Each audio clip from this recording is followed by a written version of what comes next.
ng mukha mo!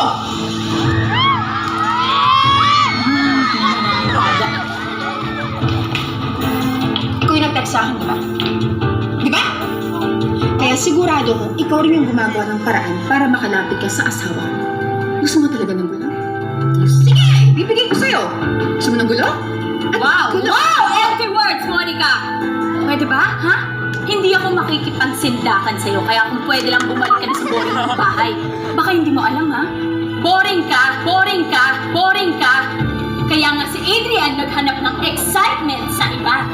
Teka nga, bakit ka ba nandito hindi mo pa naman natatanggap? Ha? Na naging akin si Adrian, ha? Akin siya! Akin si Adrian! Akin siya! Akin siya! Akin siya! Wala sa'yo, ikaw! Akin lang ang asawa ko! Kahit kailan, Monica, hindi na naging sa'yo si Adrian. Alam natin yan na naging akin din siya. Kahit pa ikot-ikuti mo ang mundo, naging akin siya. Ikaw na nga rin naniniwala dyan sa sinasabi mo eh. Ha? Matter of fact, kung nagawa kang lokohin ng asawa mo, baka nga hindi lang siya naging sa'yo talaga. Mahal ka? Ito, kaniloko. May pamilya kayo? Bakit kaniloko? Sa'yo siya? Bakit siya pumupunta sa akin? Kaya mas mahal ako ni Adrian kesa sa'yo. Ah! Tama na! Ha? Walang tama! Nasakit mo na! Walang yawa! Walang tika! Bakit? Walang tika! Hindi ko